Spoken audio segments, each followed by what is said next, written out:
Bom dia a todos vocês, nós estamos aqui nessa manhã de segunda-feira. Estou aqui para um bate-papo com o nosso pastor Benedito, da nossa comunidade pentecostal Palavra Viva. Pastor Benedito, dá um oi pro pessoal aí. Olá pessoal, é um prazer estar aqui nessa manhã para batermos um papo a respeito do reino de Deus. Hoje, mais especificamente, nós queremos conversar um pouquinho sobre o projeto da comunidade pentecostal Palavra Viva, que se iniciou como projeto Pedras Vivas e agora se transformou no processo discipular, que é o processo da igreja, que é o projeto da igreja em células, com os nossos membros abrindo suas casas para reunirem seus parentes, seus amigos, outros membros da comunidade também, a fim de espalhar o evangelho e criar novos discípulos para Jesus Cristo. Nós vamos iniciar esse projeto nessa semana, pastor Benedito. Vai ser nessa sexta-feira, com a reunião dos homens, e no sábado a igreja inteira estará mobilizada para esse projeto. E eu queria saber como é que você vê esse projeto.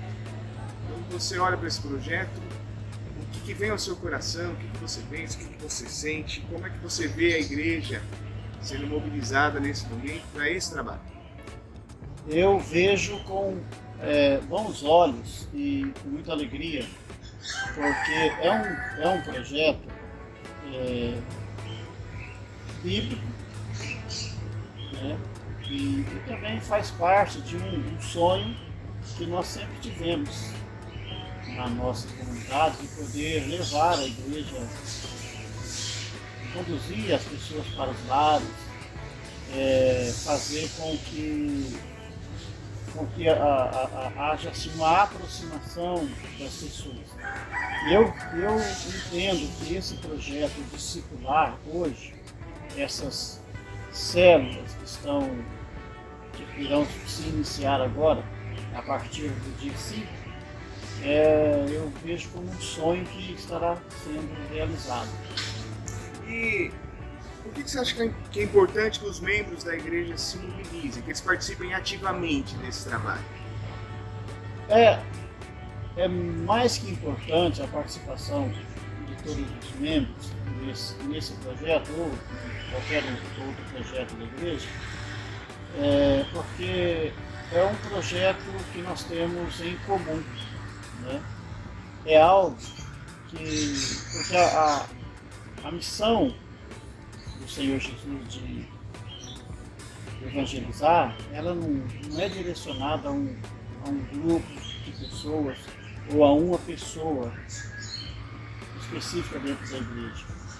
Ela é dirigida a todos, né? Jesus chegou em todos os seus discípulos e deu-lhes uma ordem para evangelizar. Então, o que Jesus quer, né? O que Deus quer é que todos da comunidade estejam engajados nesse projeto. Para que esse projeto dê certo, nós temos que estar, toda a comunidade tem que estar engajada. E a gente pode dizer que um cristão que não esteja empenhado em evangelizar outras pessoas e fazer discípulos de Jesus, tem alguma coisa errada. Ele entendeu pouco a respeito do milho de Jesus. Quando uma pessoa se recusa, né, em alcançar, em contribuir as pessoas no crescimento do reino de Deus, então ele não entendeu ainda o id de Jesus. É isso que eu entendo, né? Tem algum problema. É como um cristão que não gosta de orar, não é mesmo? Sim. Um cristão que não engaja no trabalho da comunidade para ganhar almas, ele tem algum problema na compreensão dele a respeito do reino. Assim como um cristão, olha, eu sou um cristão, frequento a minha igreja, a minha comunidade, mas eu não gosto de orar. Então, quando um cristão não gosta de orar, é porque ele tem algum problema com Deus. Faltou alguma coisa na compreensão dele a respeito do porquê que ele foi salvo, Sim, né? exatamente. Ele não está assim, atualizado a respeito do propósito de Deus para a vida dele. Porque uma vez que o meu Senhor me salvou, fez tudo por mim e me deu essa incumbência de ir ajudar, contribuir de alguma maneira para a salvação de outros, e eu me recuso a fazer isso, é porque eu ainda não entendi corretamente o chamado de Deus. Nós esperamos que todo esse trabalho que tem sido feito ao longo desses últimos meses, que essa compreensão tenha sido alcançada pelos membros da nossa comunidade, né?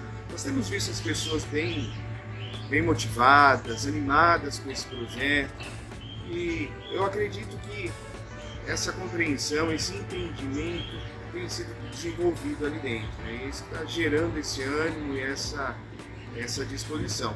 Mas as pessoas também não podem ter só aquele ânimo inicial, aquela vontade inicial, né? Sim. Tem que ter a perseverança, persistência, porque não é um Exato. trabalho a curto prazo, é um trabalho para uma vida. É um projeto para uma vida. Então, você não tem um prazo para começar e para terminar o projeto. É um projeto de uma vida. E é um projeto que vai passar para os seus descendentes também, né? Então, é algo que... E falando da comunidade, do engajamento das pessoas, da comunidade, a gente vê que houve bastante adesão, né? As pessoas compreenderam, a princípio, a necessidade de ser útil na Terra, de alguma maneira, né? De ser útil no reino de Deus. Porque esse despertar que nós vimos lá nas pessoas, os líderes que se voluntariaram a trabalhar nesse projeto aí, embora que por ser algo novo, e tudo aquilo que é novo nos assusta, a gente não fica um pouco meio meio assustado, né? Essa mudança, a transição sempre causa um pouco de desconforto. Isso, desconforto. Então a gente fica mais, assim, está sendo superado e as pessoas estão bastante animadas. Então eu vejo com muito bons olhos e acredito muito que vai dar certo. E se tem uma coisa que eu vejo que é muito atual e é algo no que esse trabalho se enquadra, é a afirmação de Jesus de que a seara é grande, os campos estão prontos, né? Se nós olharmos ao nosso redor, nós vemos muitas pessoas que estão em trevas, que necessitam ouvir a palavra de Jesus, necessitam ouvir o Evangelho, compreender o Evangelho, necessitam ser discipulados. Se nós olharmos dentro das nossas famílias, nas nossas casas, muitas vezes, nós vamos nos deparar com pessoas nessa situação. Então, hoje, mais do que nunca, eu creio que há uma necessidade muito grande de trabalhadores para essa seara, como Jesus falou, né? Pessoas dispostas a levar essa mensagem para alcançar essas pessoas que hoje estão perdidas, estão em trevas. A sociedade atual, se nós olharmos para ela, nós vamos nos deparar com uma situação de muita tristeza, de muita escuridão, né, pastor? Exatamente, Marcelo. Basta você olhar, né, ali na sua vizinhança, no lugar onde nós vivemos, no nosso local de trabalho, né, nas igrejas, nas escolas, nas faculdades, nós vamos ver que tem muitas pessoas que são oprimidas e porque elas estão ali, elas não conseguem encontrar o caminho. Não é que elas sentem prazer em estar naquela condição, né? Mas elas não têm, elas não conseguem encontrar um caminho. Uma alternativa, né? Não tem uma alternativa. Mesmo. Então, Jesus disse, olha, o campo está branco já está pronto para a colheita, mas só que nós estamos com poucos operários. Então, rogue ao Senhor da messe que envie mais operários. Então, eu acredito que esses operários são essas pessoas que estão lá, talvez, num cativeiro, que foi lá colocado, de alguma maneira, em trevas, e se a igreja se conscientizar e ir lá e fazer um trabalho de aproximação e de trazer essas pessoas são os operários, os futuros trabalhadores que vão alcançar outras pessoas. Exatamente.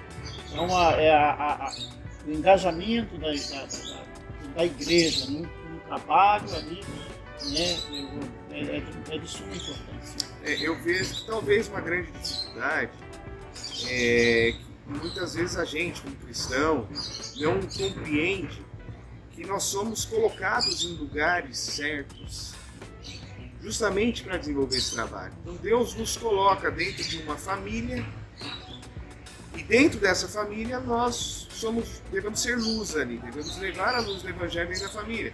Deus nos coloca numa determinada empresa para trabalhar e ali dentro é que nós seremos a luz.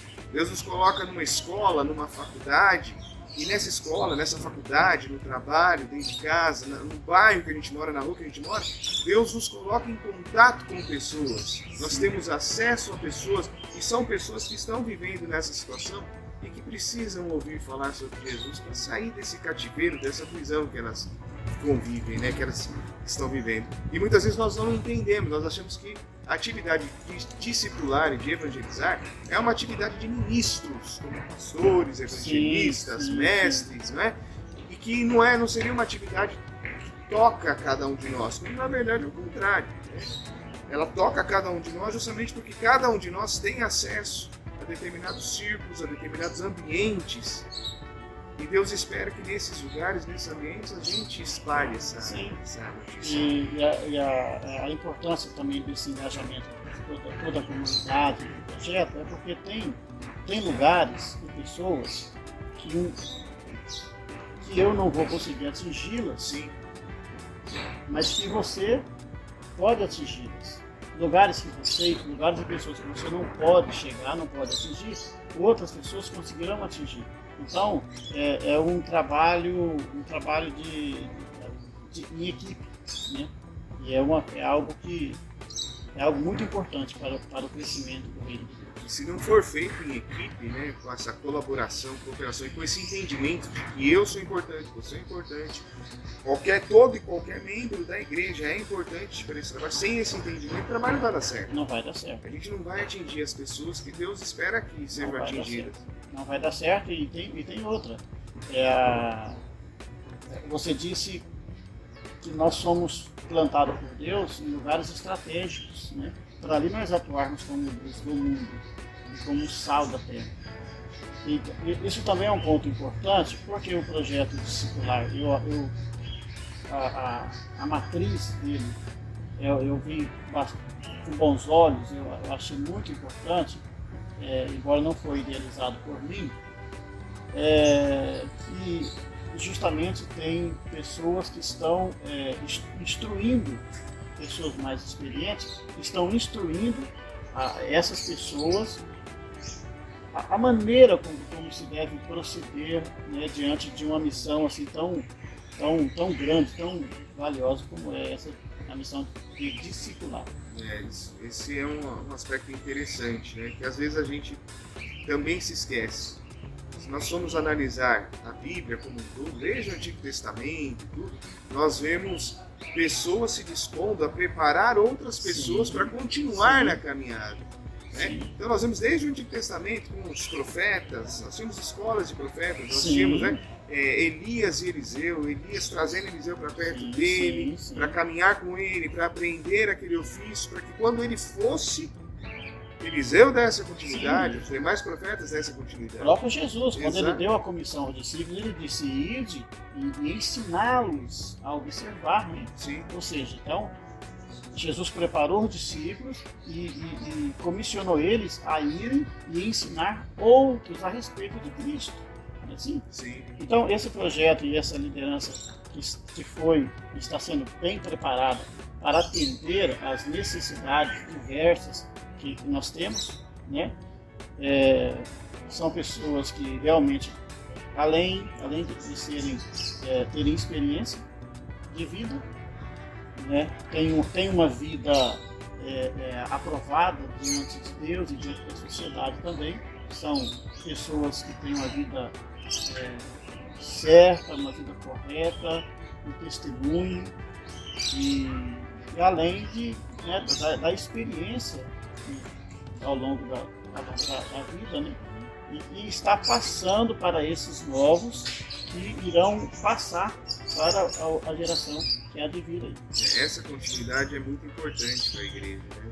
Se nós perdermos de vista aquilo que já foi feito antes da gente, a experiência dos que vieram antes de nós, a gente não consegue caminhar adiante, né? A gente não consegue progredir. A gente vai estar sempre incidindo nos mesmos erros, né? a gente vai estar sempre patinando. E o objetivo de Deus conosco é que o reino dele se estabeleça, que cresça, que atinja as pessoas que precisam ser atingidas.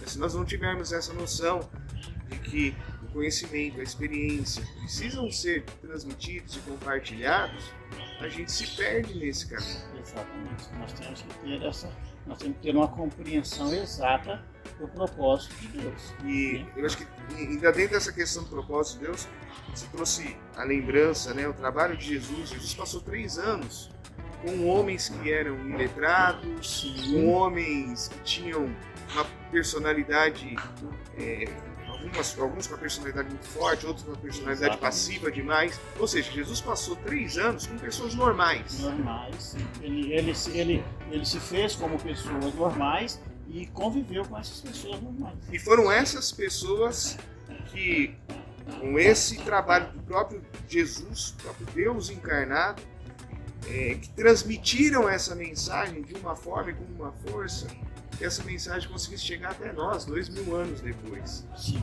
Eu acho que isso é uma lição pra gente. Sim, também. Com certeza, é uma lição, porque Jesus, o texto sagrado diz que ele se fez homem, né? E habitou entre nós, ele se fez carne. E ele não buscou pessoas extraordinárias. Não que não haja pessoas extraordinárias, mas ele buscou pessoas ali simples, pescadores, agricultores, pessoas que eram reprovadas pela sociedade, né, alguns coletores de impostos, pessoas desse nível. Então, ele conviveu com essas pessoas, falou para eles a respeito do reino de Deus durante o tempo que ele viveu com eles. Então, e essas pessoas normais, né, fadado ao tropeço ou outro, fadado a um erro ao outro, como nós vemos na vida dos discípulos, né? Eram homens normais, pessoas normais. E eles deram essa continuidade que fez com que chegasse até nós nos dias de hoje. Isso é importante para quem está se envolvendo nesse trabalho, para quem está se disponibilizando, né, a trabalhar como discipulador, vai atuar, que vai liderar uma dessas células, e também para aqueles que vão começar a participar desse trabalho, não como discipuladores hoje, mas que lá na frente estarão em condições de serem discipuladores. É importante para que a pessoa consiga olhar para si mesma e falar assim: eu tenho essa capacidade, porque eu não sou diferente dessas pessoas que Jesus separou. Eu não sou diferente daqueles 12 que Jesus trouxe ao seu convívio. Aqueles 12 tinham problemas, alguns problemas de caráter, problemas, né, de temperamento, problemas de uma personalidade distorcida, mas ainda assim eles foram úteis nessa obra. Né? E alguns considerados como corruptos da época. Sim, eram párias, eram pessoas que os outros não queriam se misturar com eles. Então, isso mostra para cada líder de célula que Deus, como você disse, Deus não está chamando pessoas extraordinárias, excepcionais, está chamando pessoas normais para trabalharem com pessoas normais. Pessoas normais, sim. Dentro de casas normais, famílias de gente normal. Exatamente. Então, eu acho que isso, para quebrar também essa resistência, essa dificuldade que muitas pessoas têm de encarar esse trabalho, falar: eu não sou capaz. É um engano pensar assim. Né? É um engano pensar assim. Quando nós assim falamos: olha, eu não sou capaz, nós estamos distorcendo, porque o real propósito de Deus, que é nos capacitar, como você já disse, pessoas normais. Então Deus vai capacitar aquelas pessoas que, né, se acham incapazes de executar determinado trabalho dentro da comunidade cristã. É claro que Deus chama as pessoas e, como você disse no início da nossa conversa, Deus coloca cada um nos seus devidos lugares. Então, dentro do corpo de Cristo, dentro da comunidade cristã, então tem aquelas pessoas que têm um chamado específico, né? Um trabalho específico. Então, dificilmente uma pessoa que foi chamada para determinado trabalho vai conseguir executar bem executado o trabalho de um outro, né? Por isso Deus dá os 5 ministérios. Sim. Né? Por quê? Porque é para fechar, para abraçar toda a igreja com esses 5 ministérios. E nós achar que somos incapazes, nós queremos dizer que vai depender de mim, o milagre acontecer através de mim. Né? Assim, quando eu falo da minha pessoa, eu estou dizendo assim, da minha santidade, vamos dizer assim. Né? Quando, na verdade, o que Jesus pediu apenas é que eu fosse e falasse no nome dele e deixasse que dali para frente era com ele. E que fosse da forma como você está. Né? Assim, Exatamente. não esperar você atingir um grau de perfeição, ou de conhecimento, ou de santidade para depois ir. Não. Vá do jeito como É. você está, porque enquanto você está caminhando, ele trabalha em você.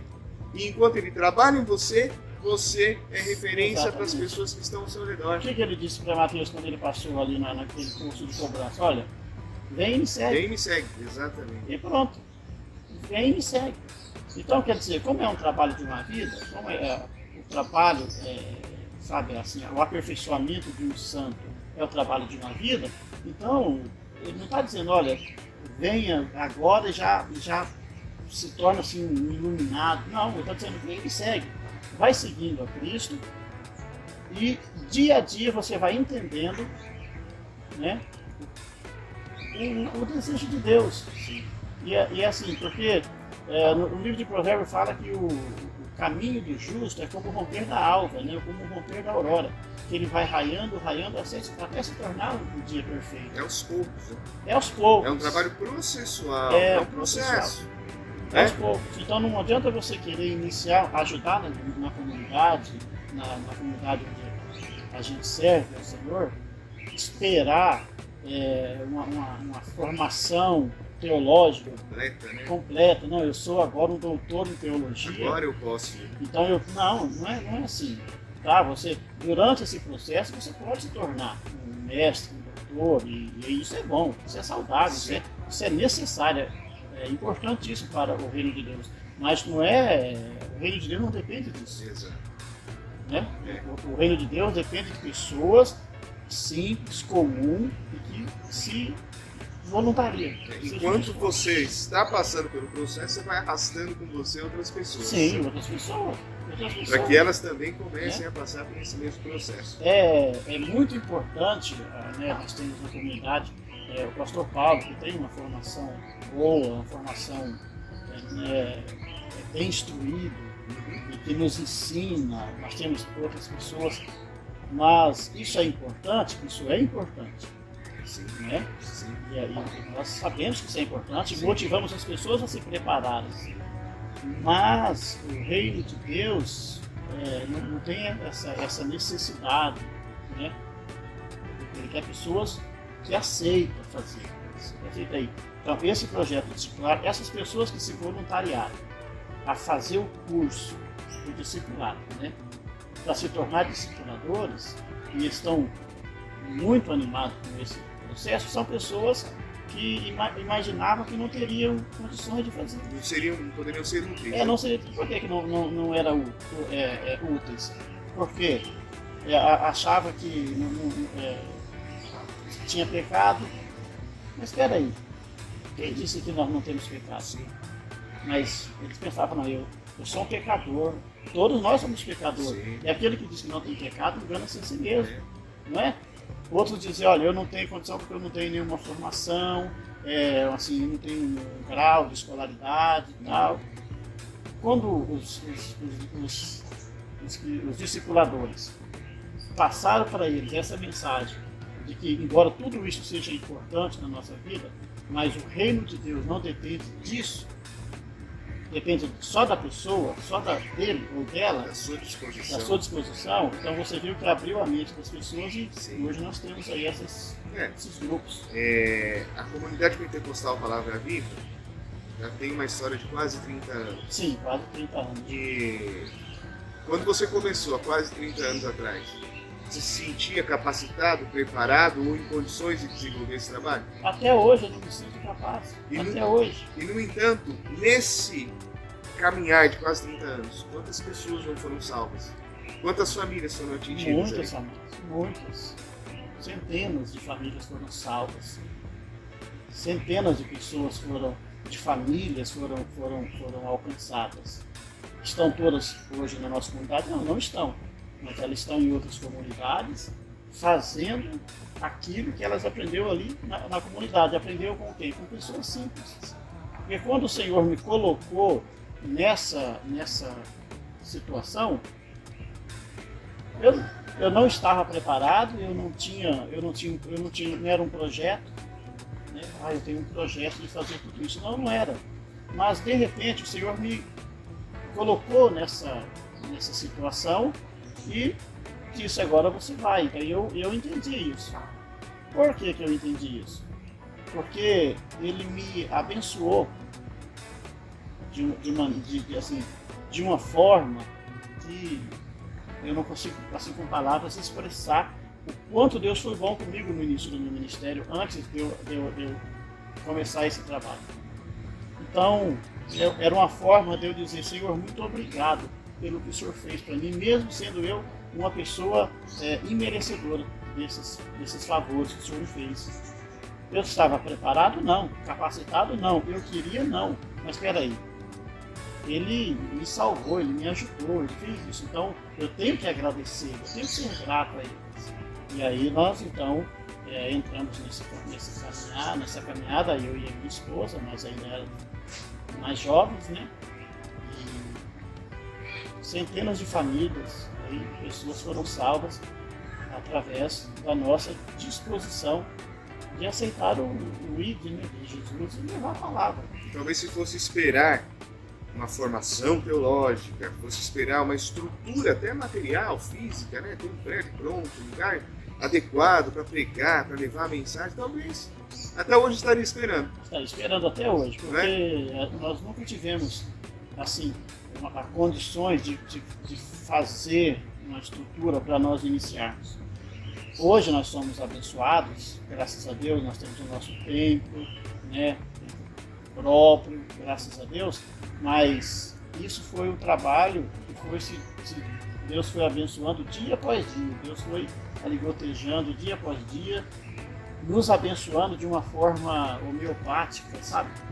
E hoje nós conseguimos o templo, nós temos, graças a Deus, assim, um bom espaço para receber as pessoas, mas o trabalho ainda tem muito a se fazer. Então eu não me sentia na época e não me sinto até hoje uma pessoa preparada ou capacitada para fazer qualquer coisa no reino de Deus. Eu cheguei até aqui porque o Senhor me trouxe até aqui. Porque a minha capacidade, a minha santidade, eu não teria dado nem 2 passos. Mas a misericórdia de Deus, que se renova todas as manhãs, foi que me trouxe até aqui. E cheio de erros e acertos, vitórias e fracassos, vitórias e também muitas derrotas, né? Foi injusto muitas das vezes, em momentos que eu deveria ser justo, e fui justo em momentos que eu deveria ser injusto.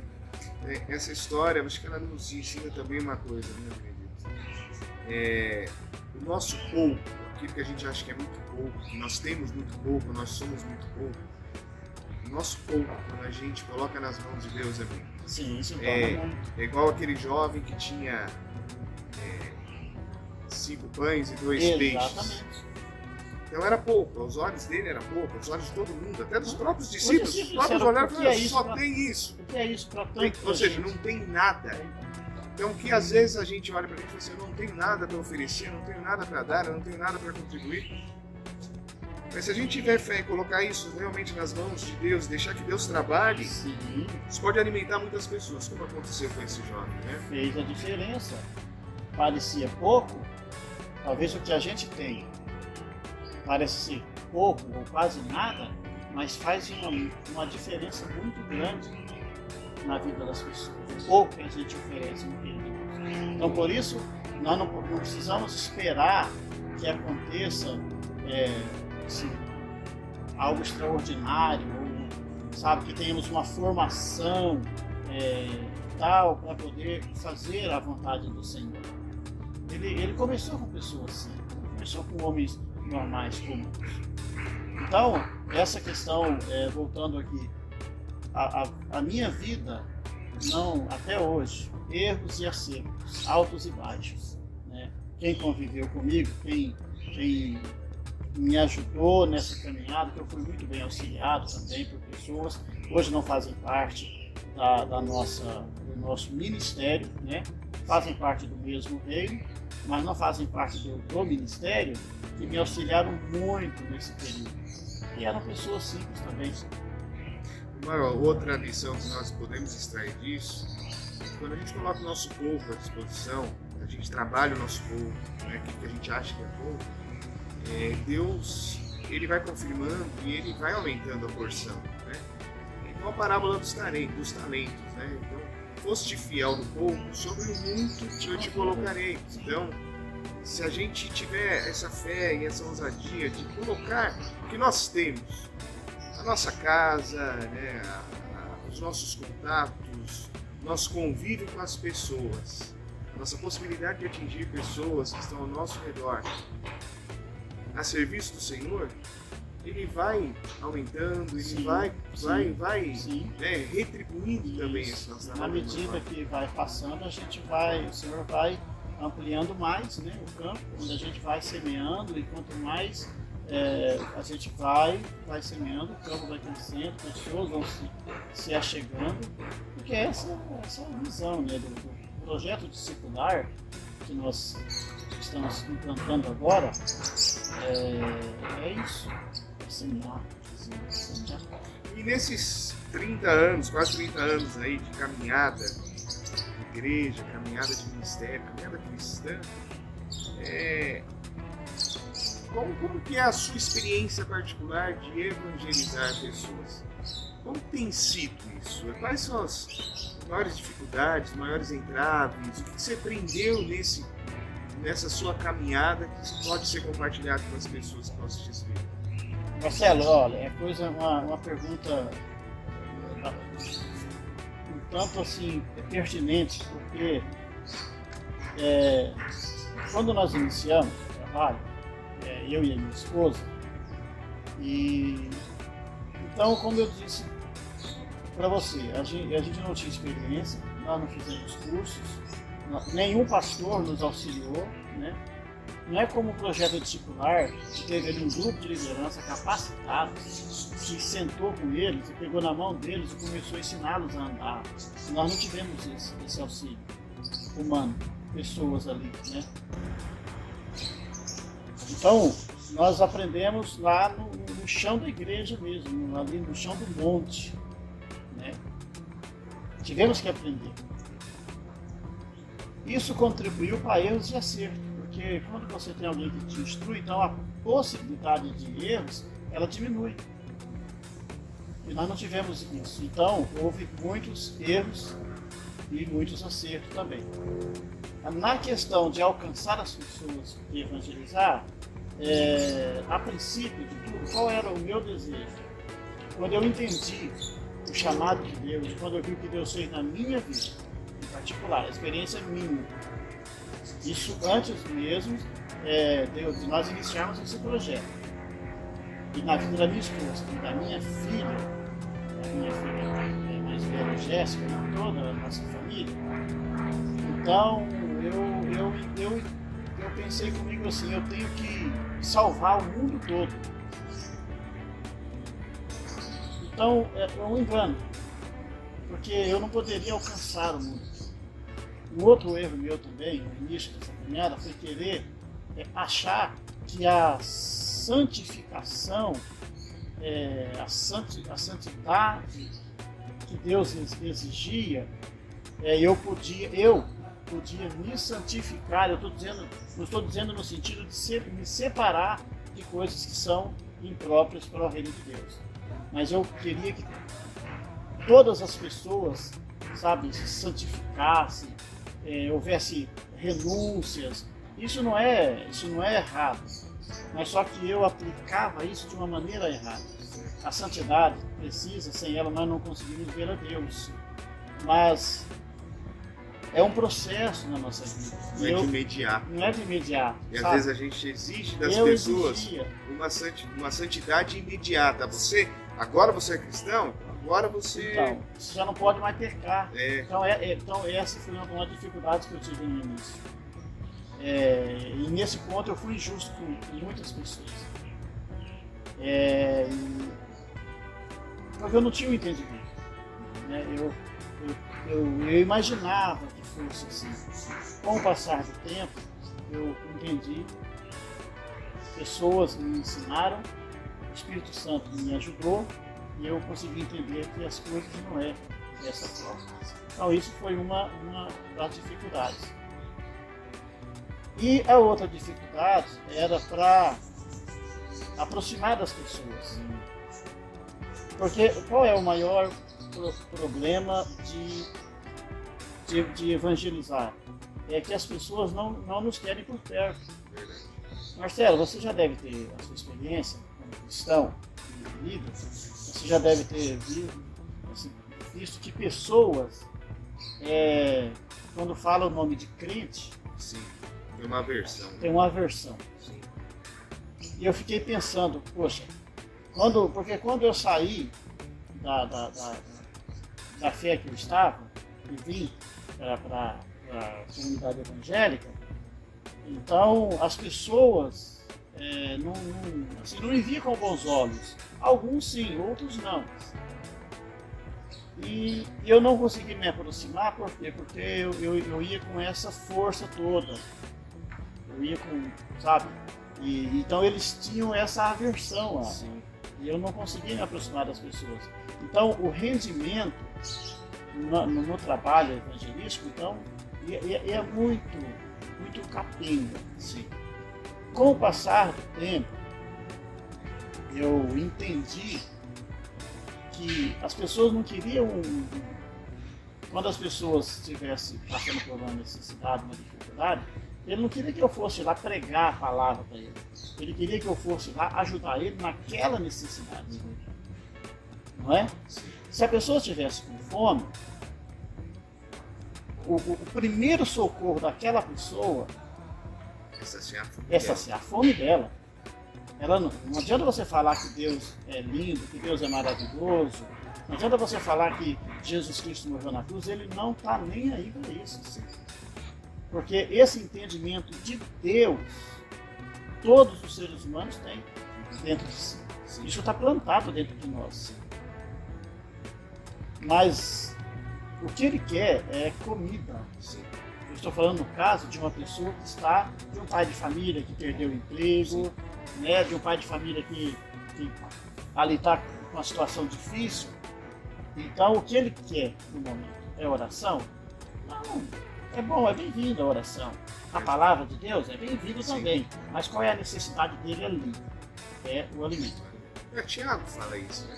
Exatamente. Ninguém se apresentar com fome, não vai adiantar você despedir a pessoa, vai com Deus. Vai com Deus, Deus acompanha. Deus te acompanha. Não, sacia a fome daquela pessoa. Exatamente, tá vendo? Essa é a visão que depois eu fui desenvolvendo. Sim. Porque quando uma pessoa estava com dores, então qual é a primeira necessidade dela era que aquela dor dela fosse aliviada. Sim. Então eu tinha que ser uma ponte, sabe, nesse abismo. Eu entendi isso. Quando eu entendi isso, que o que as pessoas queriam era alguém para compartilhar dores, para compartilhar necessidades, para compartilhar fracassos. E às vezes até alegrias também. Para compartilhar vitórias. Então quando eu entendi isso, aí eu vi que com isso eu entendi que eu não tinha poder para converter as pessoas. Que eu era apenas um agente de Deus. Eu era apenas um servo de Deus. Quem faria todo esse trabalho seria o Espírito Santo de Deus. Mas que eu tinha a missão de ir lá. Onde tivesse uma pessoa que estava desamparada, então essa é a minha missão. Com essa quando eu aprendi sobre a bênção do relacionamento, com as pessoas, sabe? Então aí sim, aí eu consegui pregar o Evangelho, aí eu consegui levar a palavra de Deus dentro do nosso país, fora do nosso país. Como você sabe, eu morei um bom tempo no Japão, e ali eu mais a minha esposa desenvolvemos um trabalho evangelístico dentro desse propósito, né? Dessa visão, e conseguimos ali ganhar muitas pessoas, foram salvas e hoje são pastores, são líderes de igreja por lá, e alguns aqui do Brasil, outros estão para os Estados Unidos, alguns estão lá para a Inglaterra. Pessoas que foram ganhadas com a palavra de Deus, mas não era aquela palavra de Deus que eu pregava, mas aquela palavra de Deus que eles viam em mim, na minha esposa. Porque essa é uma diferença entre você pregar aos ouvidos das pessoas e pregar aos olhos das pessoas. Você evangelizar, as pessoas olhar para você e ver que realmente você é um produto daquilo que você faz. Disso que você está falando, nós podemos concluir, acho que com absoluta certeza, de que a empatia, exatamente, ela é uma chave que abre a porta para que o Evangelho seja pregado. A empatia. A empatia. Então, O que falta hoje. Exato. Você se compadecer da situação da pessoa, se identificar com a pessoa naquela situação e ir ao encontro daquela pessoa. Como Jesus, quando falou contou a parábola do samaritano, né? Perguntaram para ele, mas quem é o meu próximo? Eu tenho que amar o meu próximo. Mas quem é o meu próximo? O que ele puxou? Ele puxou uma parábola, uma história, em que uma pessoa não pregou a outra a mensagem do reino com palavras. Mas essa pessoa, que era o samaritano, que encontrou um judeu que estava ali, tinha sido espancado, estava largado e abandonado no meio da rua, ela viu aquela pessoa naquela situação, ela se compadeceu daquela pessoa, ela resolveu cuidar daquela pessoa, e aí Jesus falou, esse é o próximo. Esse é o próximo. Esse é o próximo. Então essa empatia, essa identificação, de ir até a pessoa, sem a pretensão de dar uma lição de moral, de julgar, né, de condenar a pessoa muitas vezes, né, de ficar levantando as culpas, mas simplesmente, muitas vezes só ouvir a pessoa ou atender aquela necessidade, que pode ser uma fome, pode ser um problema financeiro, um problema de saúde. Sim. Simplesmente atender aquela pessoa naquela conjugal, um problema conjugal, familiar, relacionamento familiar, exato. Então, simplesmente fazer isso gera uma identificação. A pessoa se abre para você. E a partir do momento que a pessoa se abre para você, ela abre o coração dela também para ouvir o Evangelho. Né? Sim, exatamente. Você me falou aí, e eu me lembrei de também algumas ações desprezíveis que eu trouxe no início do ministério, hoje eu considero as assim, que era essa questão do moralismo, sabe?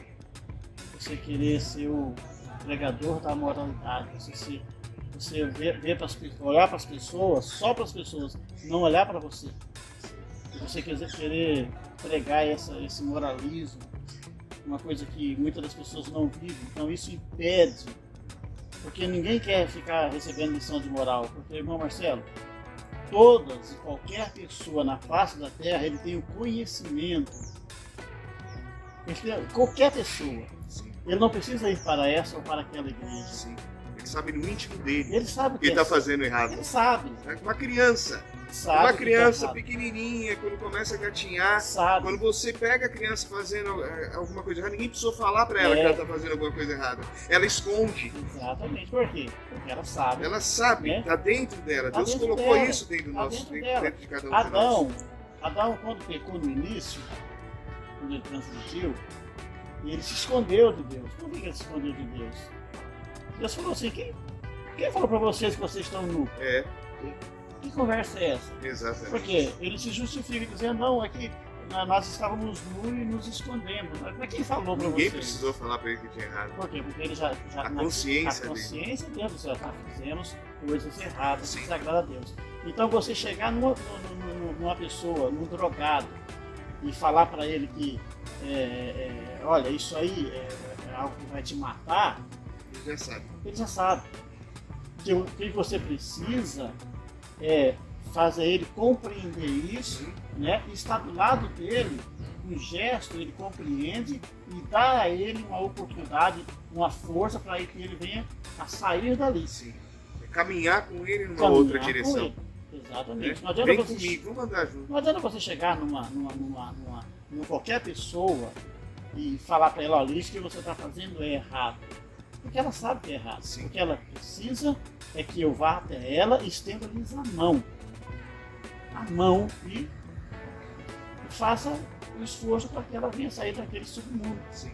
O que não significa que nós vamos aceitar o pecado, não é isso. Não é aceitar o pecado, não é não falar do pecado, mas é compreender a história de vida daquela pessoa, a situação que ela se encontra e compreender que ela não está naquela situação por vontade própria. É isso que muitas vezes a gente não compreende. Exatamente. A gente acha que as pessoas simplesmente pecam porque gostam de pecar, quando na verdade elas pecam porque elas são escravas do pecado. Sim, elas nascem, né? Todos nós nascemos com um pecado no nosso DNA.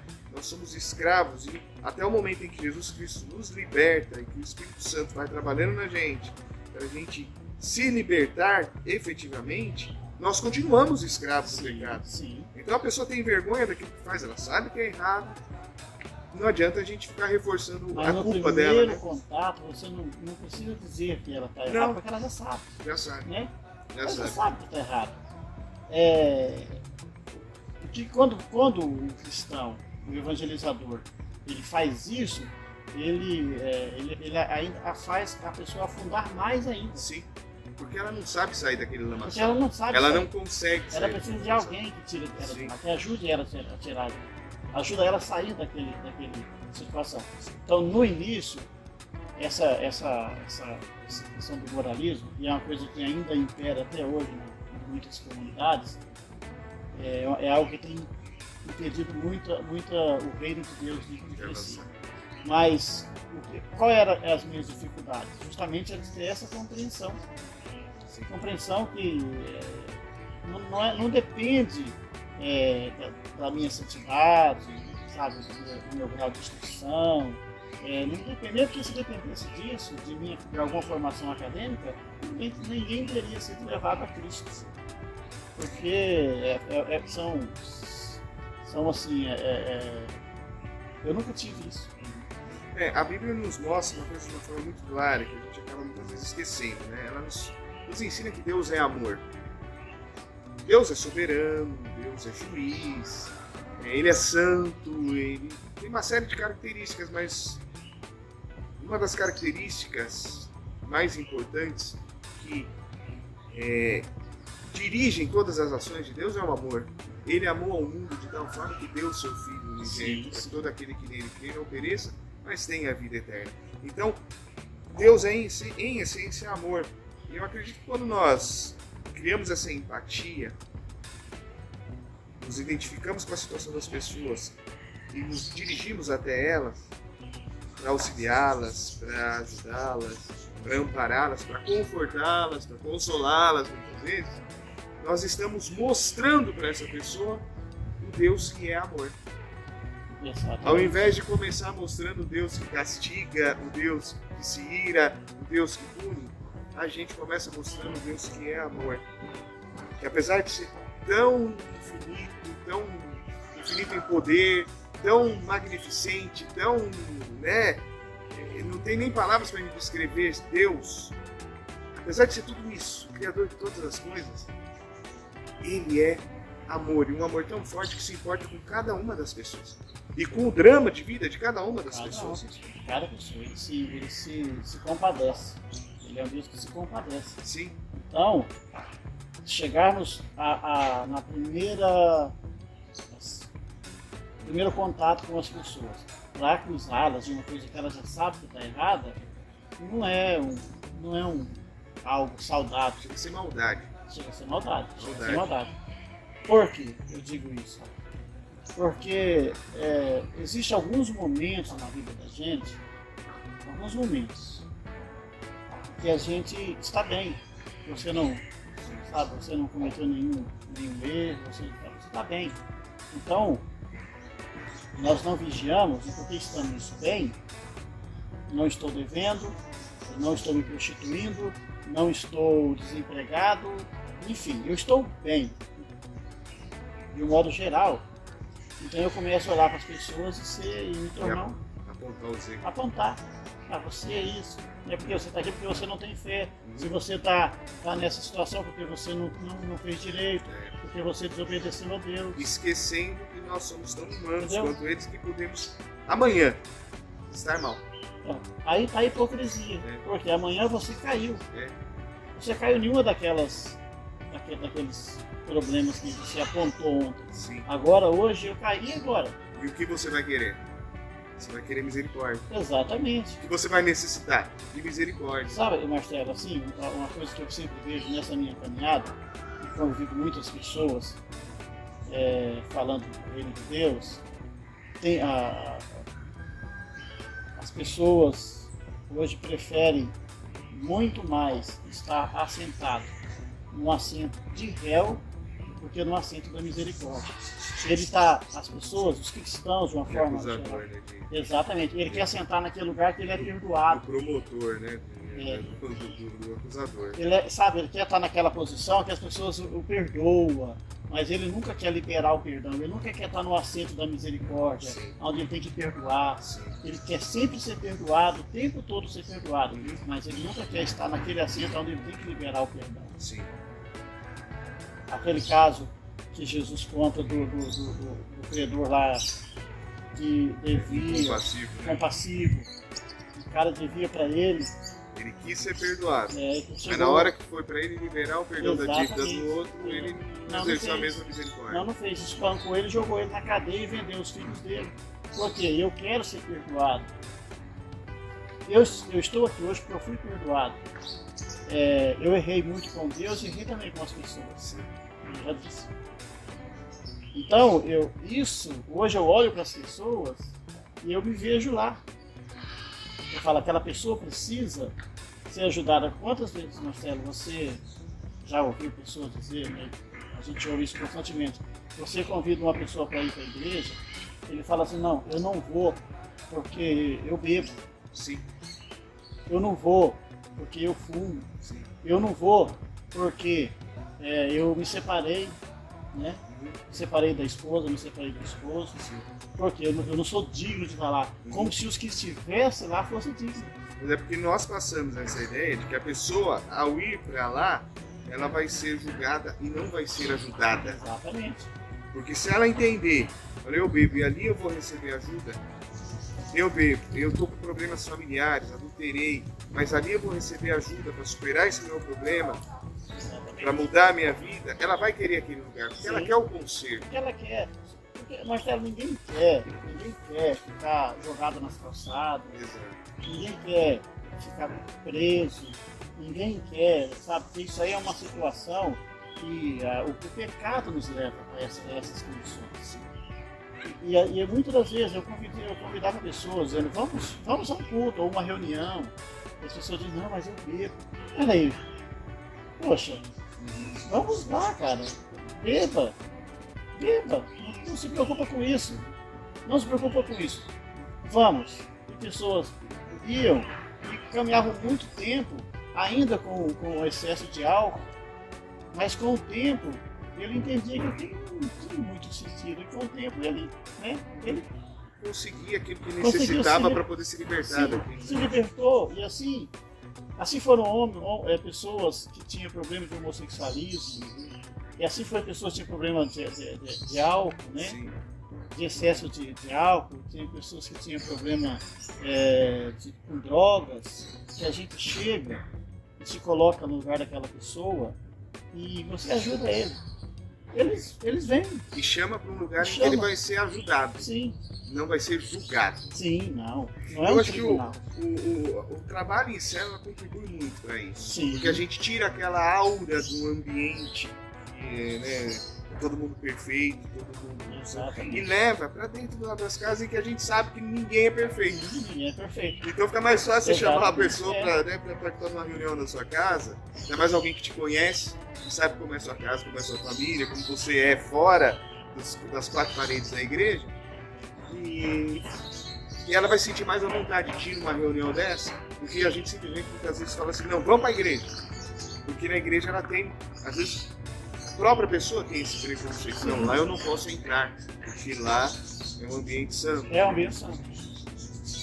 Mas é que ela não tem um entendimento que, de fato, quando a comunidade cristã se reúne, o ambiente é santificado. Mas é porque as pessoas estão ali. Porque as pessoas estão ali. E que se ele for para lá, ele vai participar também dessa santificação E o desse mesmo processo. Espírito Santo que vai santificar aquelas pessoas, também vai santificar ele. No ponto de vista que eu estou dizendo, sobre o contexto de que todos nós que estamos ali somos pecadores. Sim.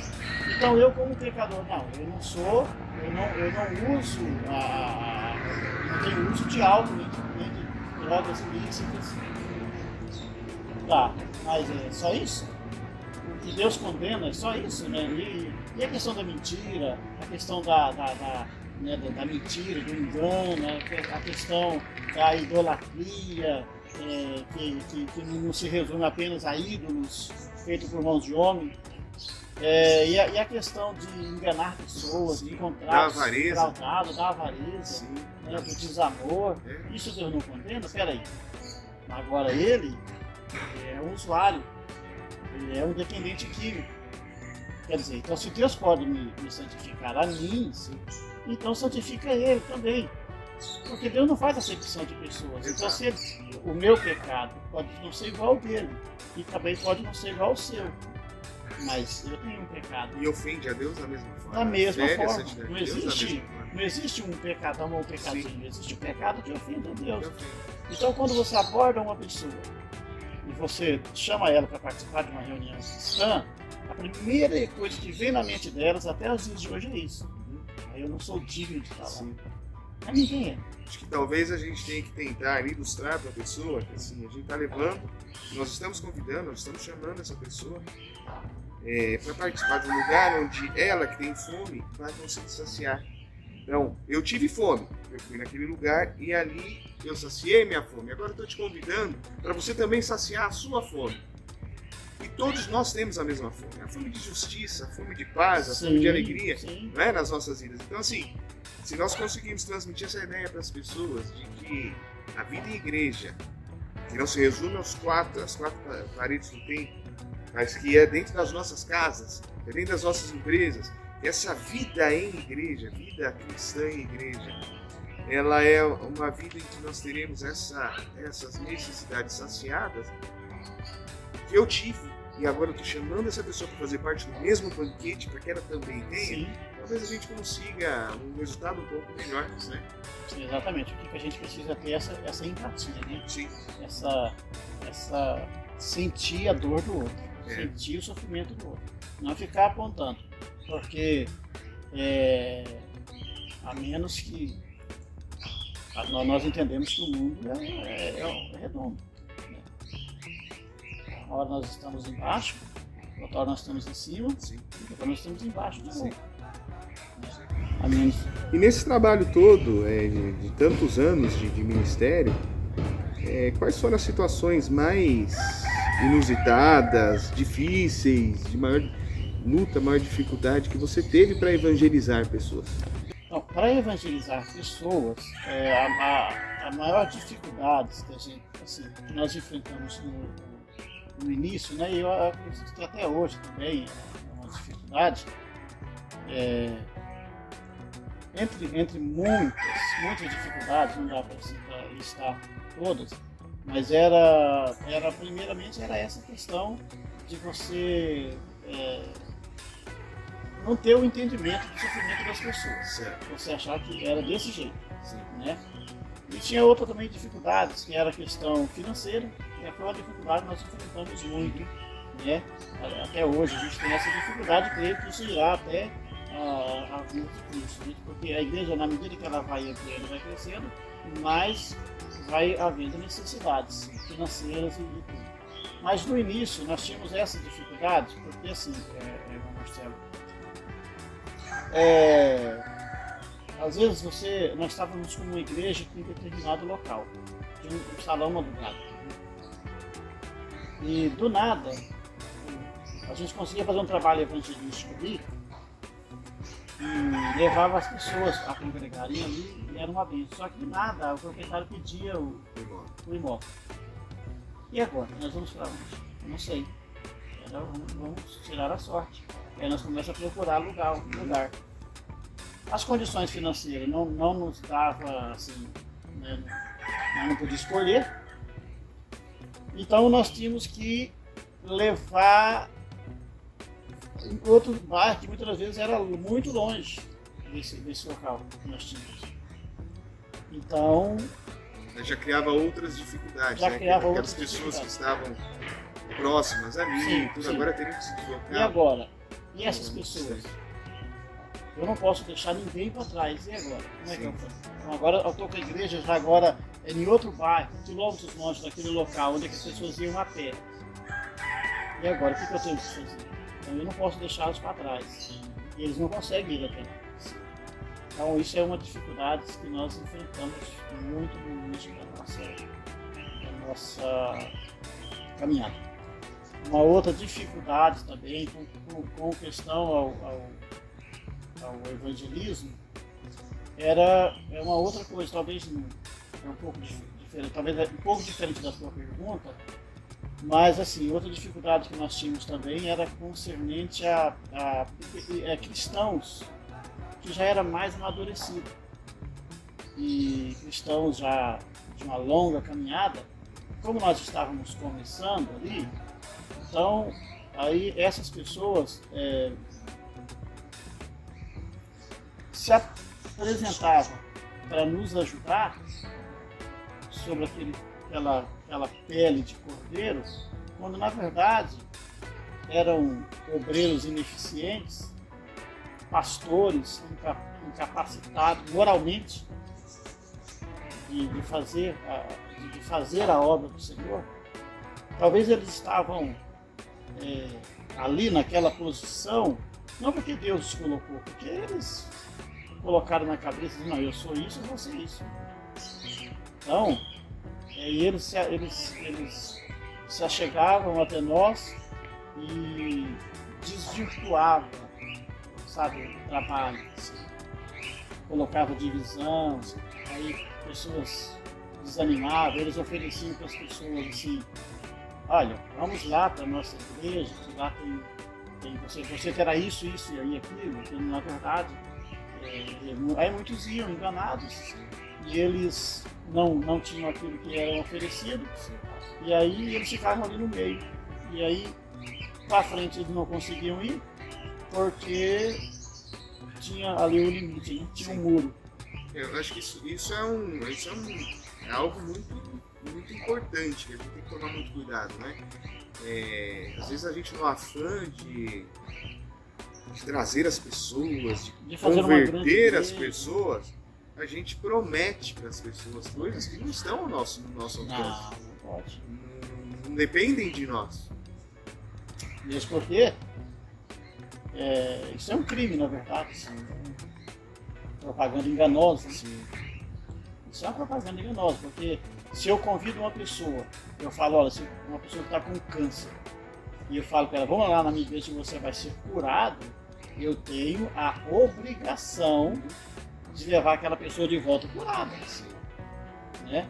A pessoa, você gerou uma expectativa naquela pessoa. O sim seja sim e o não seja não. Nós cremos, lógico, nos sinais, nos milagres, a igreja pentecostal. Com certeza. Mas nós também temos que ter a consciência de que não somos nós que não os operadores, né? Depende de Deus. De Deus. Nós vamos orar. Nós vamos orar crendo que Deus pode fazer, crendo que Deus quer fazer. Faz e continuará fazendo. Mas não é algo que dependa da nossa vontade ou do nosso querer. Exatamente. Então, peraí, pastor, você não acredita em milagre? Como eu disse, no início do ministério eu fui um milagre. O milagre começou dentro da minha casa. Eu creio, acredito em milagre. Eu já vi muitos milagres acontecer. e ainda hei de ver muitos milagres acontecer. A questão, Marcelo, é que eu não posso prometer que o milagre vai acontecer na hora que eu quero. Exato. Ou que a profecia vai ser dada na hora que Na você hora, quer. né? Vem pra cá que Deus vai falar com eu tenho, né? Deus vai falar com você. Quantas pessoas já chegam, a minha esposa, a pastora Ivone, que Deus sempre usou ela muito mais do que eu na obra, porque eu sempre digo que 90% do ministério sempre cruzou no ombro dela. Eu era aquela pessoa mais que saía nas fotos, mas ela foi e é muito usada por Deus. Quantas pessoas chegavam nela e falavam, se ligavam, falavam, ai pastora, eu vou aí para orar, para Deus falar comigo. Sabe, é uma responsabilidade da pessoa. Aí terminava a oração, o que Deus falou para mim? Então, quer dizer, não é assim, o que Jesus ensinou lá atrás, nós estávamos falando, não tem nada a ver com isso. Então, tem assim uma distorção. Nós cremos que Deus fala. Sim, claro. Nós cremos nas profecias. Ele está falando aqui nesse Mas momento. não depende, não é algo que é nosso. Né? Então, nós somos canais dele, instrumentos nas mãos dele, para quando ele quer transmitir alguma coisa. Sim. Quando ele tem alguma coisa para falar. É a hora, olha, vamos fazer uma reunião que Deus vai falar, peraí, é muita responsabilidade, viu? É muita autoridade. Então é um cuidado realmente que nós, né, nessa tarefa de evangelizar e discipular, nós devemos ter. E é isso que a gente tem visto lá nos ensinamentos lá do projeto Pedras Vivas, que passou a ser o discipular. A gente vê que isso é bem categórico, é bem firme. O milagre acontece? Acontece. Sempre aconteceu, vai acontecer. Sim. Mas o milagre não depende de mim. O milagre depende de Deus, porque é Ele que pode operar milagre. Agora, se Ele entender, ou se nós acharmos graça diante dos olhos dele naquele momento, e o Senhor quiser conceder o poder para que o milagre aconteça, então ele vai acontecer. E aí nós temos que ter fé. E aí nós temos que ter e exercitar a fé. Sem fé é impossível agradar a Deus. Mas quando eu falo a respeito de você prometer algo que não está no seu controle.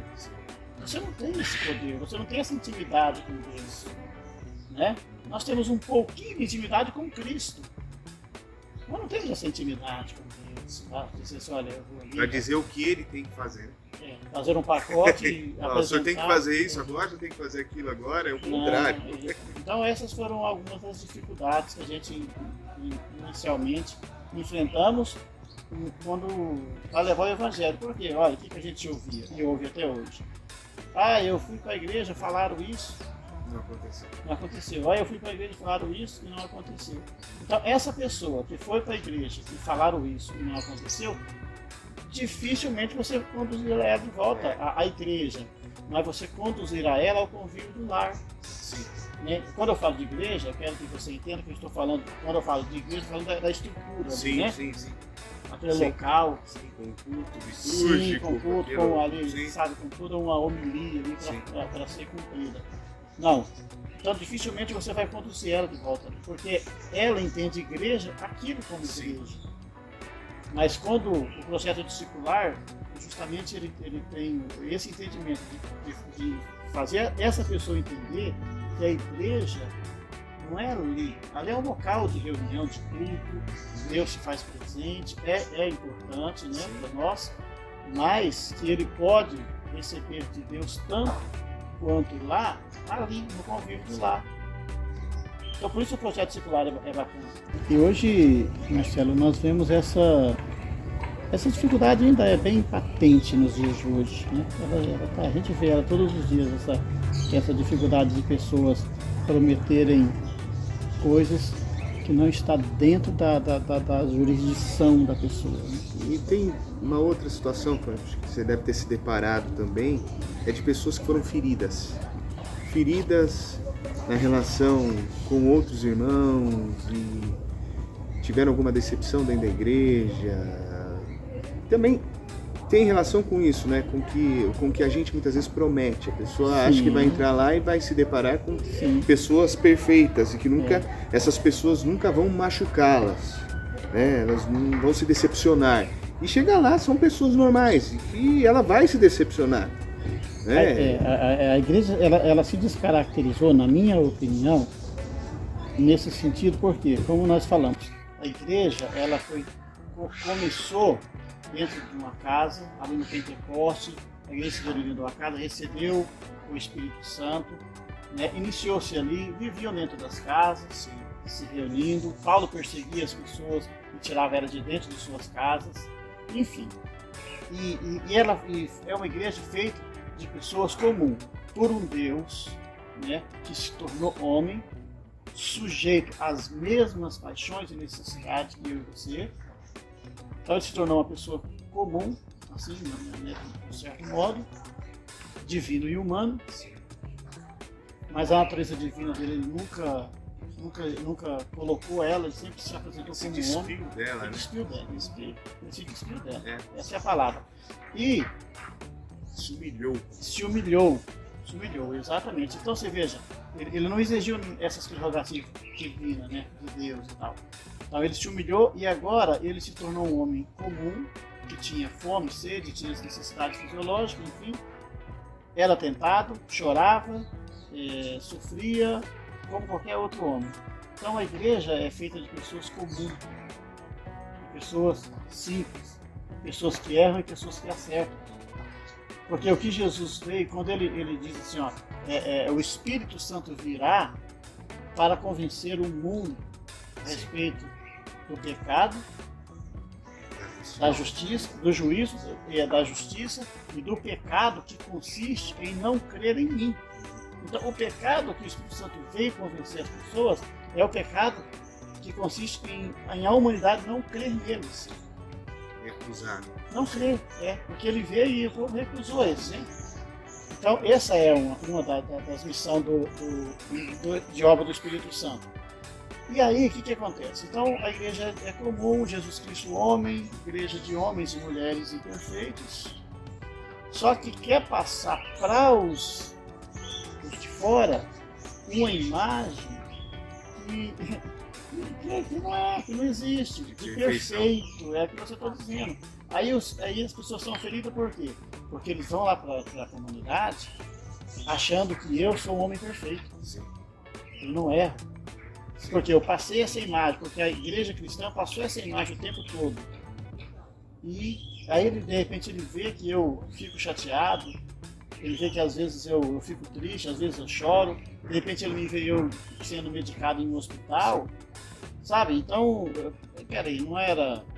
Até num dia que você tá um pouco mais alterado, tá nervoso, tá? Né? Não tá com paciência. Humano, É? né? O dia que eu tô como ser humano, Sim. comum, aí a pessoa fica decepcionada. Por quê? Porque eu passei uma imagem para ela, a igreja, né, como um todo, passou uma imagem falsa, um holograma para ela. Sim, sim. Mas e essa pessoa que se fere dessa forma, é difícil também de você conseguir Sim. reconduzir, de trazer, né? E depois tem aquele outro problema, além dessa imagem falsa que a igreja passa, tem aquele problema daquelas pessoas que não têm empatia e que às vezes, Sim. né, no sermão, num diálogo ali, acaba, que não eu estou falando, ele está bem, então ele começa a Sim. sentar a madeira em todo mundo. E aquela pessoa vai ficar feliz por quê? Porque ela é um alcoólatra, né? Ela é um adúltero. Peraí, e eu estou metendo pau aqui nos adúlteros, peraí. É certo? Não, não é certo, mas aquela pessoa foi ferida por uma palavra que eu falei, por uma verdade que eu falei, de uma forma errada. Sim. Né? Então aquela pessoa fica ferida. Então isso falta muito dentro da comunidade Essa cristã. sensibilidade, né?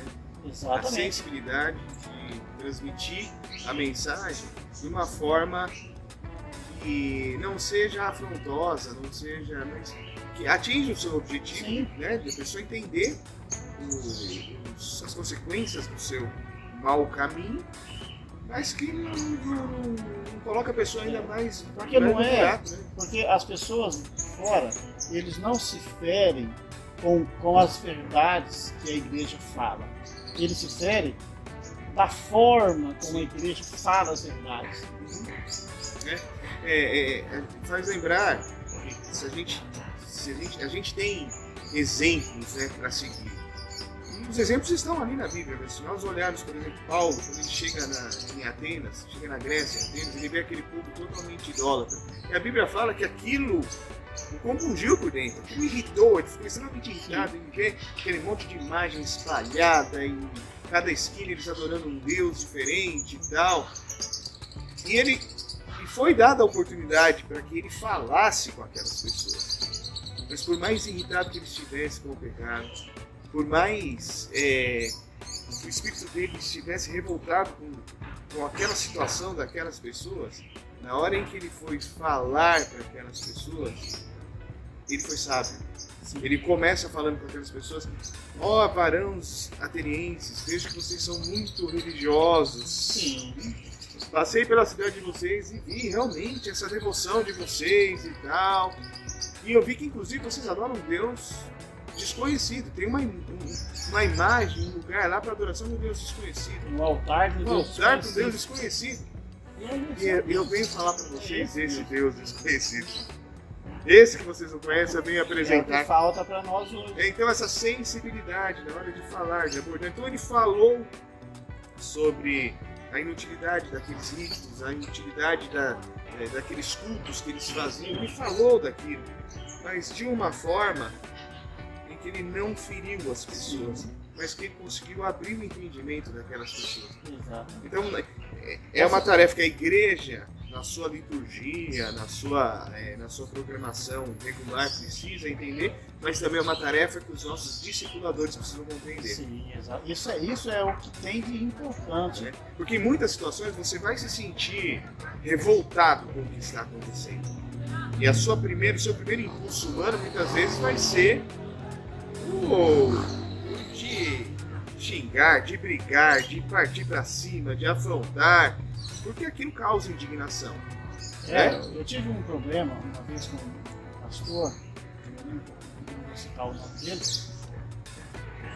Eu amo demais, tenho muito respeito por ele, mas não é do nosso ministério, é de um grande ministério, um homem bom, sabe assim, boa pessoa, não desmerece o que eu estou dizendo.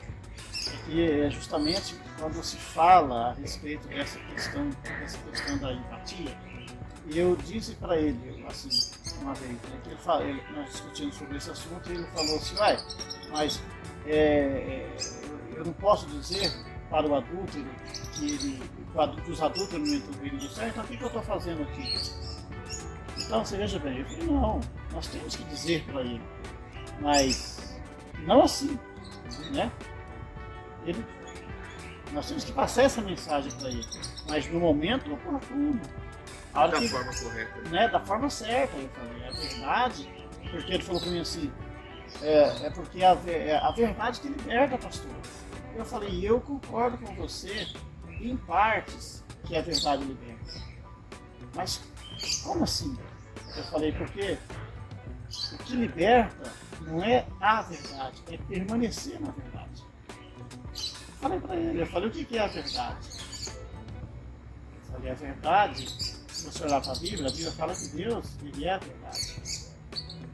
O Espírito Santo, Jesus disse, é o Espírito da verdade. Jesus Cristo disse: eu sou o caminho e eu sou a verdade. Eu falei: então, Deus é a verdade, o Espírito Santo é a verdade, Jesus Cristo é a verdade. Eu falei: no entanto, Satanás conheceu tanto o Pai, o Filho, como o Espírito Santo. Eu falei: quando Jesus chamou ele de mentiroso, porque ele havia se desviado, não é porque ele não conhecia a verdade, ele conhecia. Ele não permaneceu. Ele não permaneceu nela. Eu falei: então não é conhecer a verdade, porque a verdade a gente sabe, sim. Nós falamos, né? Mas essa própria passagem na Bíblia, se nós formos ler, porque a gente pega esse trechinho, né? E conhecereis a verdade vos libertará. A gente não vê que essa passagem é a conclusão de um início de uma conversa, que Jesus fala assim: se vocês forem meus discípulos, vocês obedecerão aquilo que eu digo e então conhecerão a verdade. Então conhecer essa verdade que liberta exige que você seja discípulo e que você siga os mandamentos de Cristo. Depois você conhece a verdade e aí você é liberto. Não é conhecer a Não verdade, é ler é permanecer. não é ter um entendimento intelectual do que é certo e do que é errado, porque isso todos têm. Sim.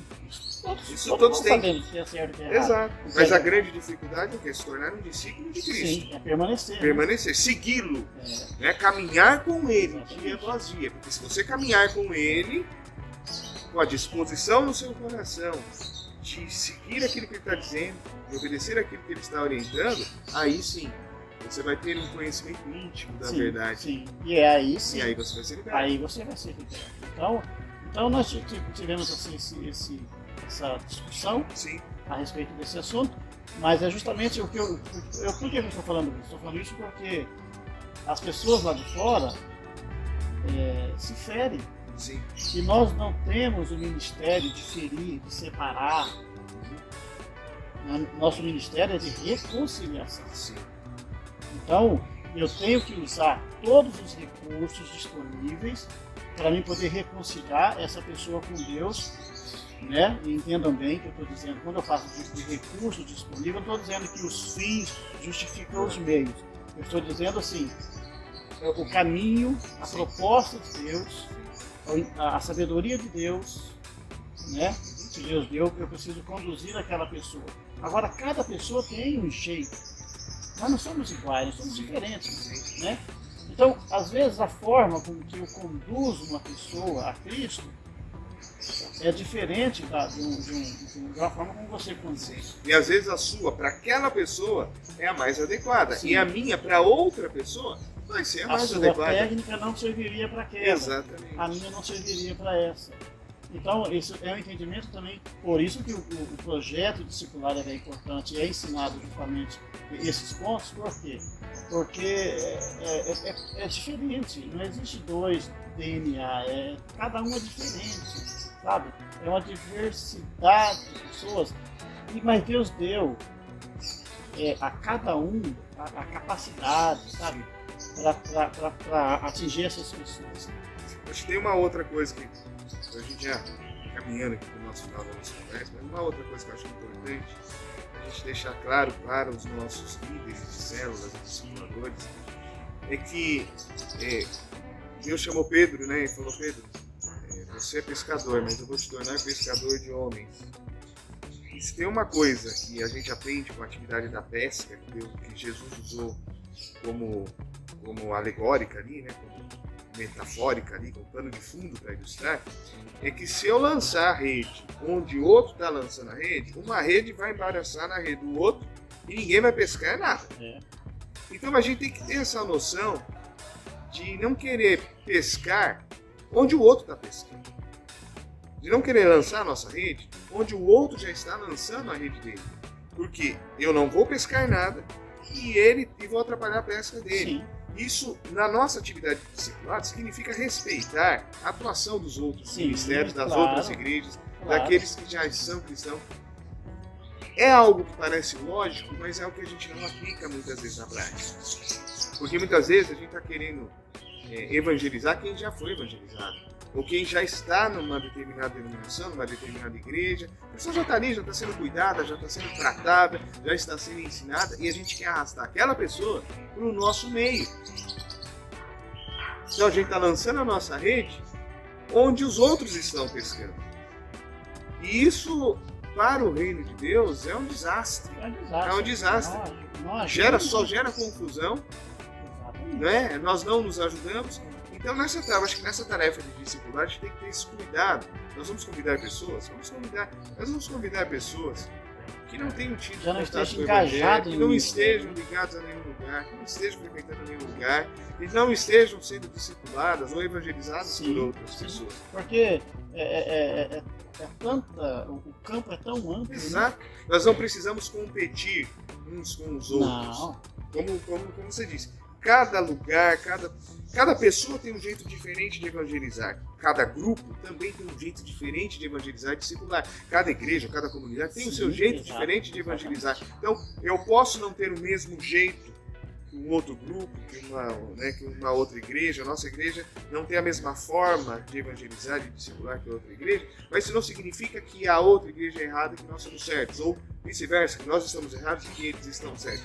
Cada um tem a sua forma e Deus vai usar a forma de cada um para atingir determinadas pessoas.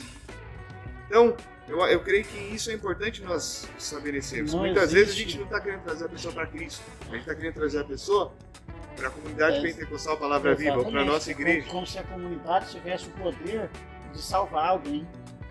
Se nós que congregamos ali, nós temos que lutar muito para chegar lá e ser aprovados. Então, eu acho que isso é algo que tem que estar bem claro nos nossos corações, né? Assim, vamos buscar pessoas que não foram alcançadas e não estão sendo trabalhadas. Sim, porque... Aquelas que já estão em determinado lugar, já estão recebendo, vamos orar para que elas tenham um bom alimento lá e cooperar na medida do possível para que, elas se adequem, se integrem e permaneçam. O que a gente puder fazer para manter essa pessoa lá, sim, está sendo bem assistida, então é um trabalho para o reino, né? Exato. Alguém que é beneficiado com isso. E o nosso foco precisa ser o quê? Aqueles que ainda não ouviram a palavra, que não conhecem, que não foram atingidos, que não estão sendo cuidados, que não estão sendo tratados ainda. Então, vamos olhar para essas pessoas, né? Vamos nos voltar para essas pessoas. Pelo menos para esse trabalho do discipular. Com relação a outros trabalhos, a gente pode cooperar, a gente deve cooperar, a gente deve caminhar junto com outras denominações, com outros grupos, mas sempre respeitando o espaço do outro. Não como adversários, né? Não. Com concorrência. Exatamente, essa concorrência que tem nos feito mal. Sim, exatamente. Essa concorrência, esse negócio de você querer mostrar que você sabe mais, ou pode mais, ou tem mais, que você é mais, isso aí causa, sabe, um sofrimento no coração de Deus. Sim. E porque essa não era a proposta, né? É um dano terrível para o reino não cresce. Essa não é a proposta. E como Jesus falou, todo reino dividido contra si mesmo subsistirá. Né? E hoje nós vemos que tem outras religiões que não são cristãs, que é muito mais... Sim, porque não tem essa competição, essa porque não tem essa competição. Então a gente precisa... O problema maior da igreja cristã, que eu vejo, é assim, você não vê raramente, quase nunca, você vê uma pessoa de uma outra religião, que não seja cristã, falando mal da religião cristã. Você não vê, por exemplo, um macumbeiro falando mal, não. Você não vê o outro falando mal, o espírita falando mal da igreja cristã. Quem fala mal da igreja cristã são os próprios cristãos nessa briga, né? Nessa concorrência que não é esse respeito, sabe? Por quê? Porque é uma concorrência. Então você não vê pessoas de outra religião, seja ela qual for, falando mal de cristão, ou assim, sabe, brigando e tal. Não vê, o que você mais vê é um pastor falando mal do outro pastor. Sim. Um tem uma linha tradicional e aí ataca aquele que tem uma linha pentecostal, né? Um tem uma visão que é mais voltada para missões, aí ele ataca o outro que não tem essa visão. Então, essa divisão interna tem feito com que as pessoas não sejam atingidas. Né? Eu acredito que dentro das linhas das escrituras sagradas, eu acho que o importante é o evangelho ser anunciado. Sim. Né? Porque isso era um pensamento que o próprio Paulo tinha, não importa. Não importa se é por isso, se é por aquilo, mas o evangelho está sendo anunciado. Mas eu digo assim, se nós fizermos a obra dentro das linhas das escrituras, sim, dentro daquilo que é permissão de Deus, então, se você é um pentecostal, se você é um tradicional, se você é isso, se você é aquilo, isso Deus não leva em conta isso. Não. O evangelho tem que ser anunciado por você, por mim e por tantas mais pessoas. Né?